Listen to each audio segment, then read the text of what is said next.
So, transitioning my life from the dwelling space of my apartment and connecting to myself in my van is I think out of everything, that is like sometimes the hardest part, because now you're in a space of, am I going to be safe? Am I going to be secure? And I always say sometimes aspects of us, and according to where our astrology is, we have come here with a certain blueprint, but a certain blueprint does not define us in a space of this is my totality. You know what I'm saying? Because I have moved around with my Capricorn energy, and the only reason why I did that is because I thought that was my truth.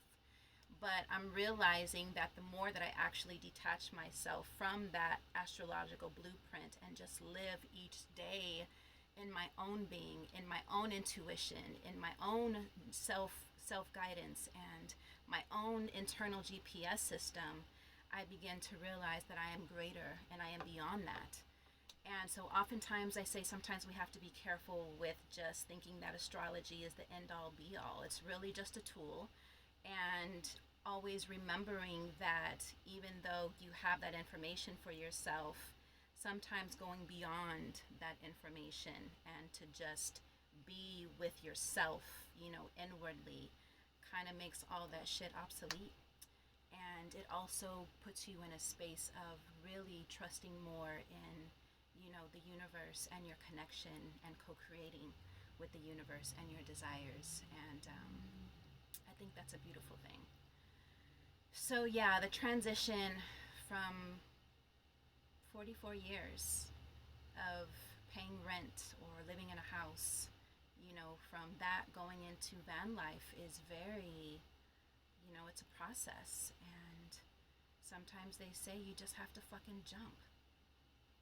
You just have to jump and everything will align itself the way that it needs to. I feel like, especially when you're connected and you're living with that, everything is happening through me and then for me, there really brings this settledness of being okay with the decisions that you make. And I refuse to allow an apartment community, or I refuse to allow my credit, or I refuse to allow anything that is attached to the matrix to tell me that I can't live my fucking life because I have this shit I have to pay, which really is all an illusion anyway, but that's a whole nother topic. So I just say jump and remember that you are an infinite being with limitless possibilities, and I say this to you as I am saying it to myself.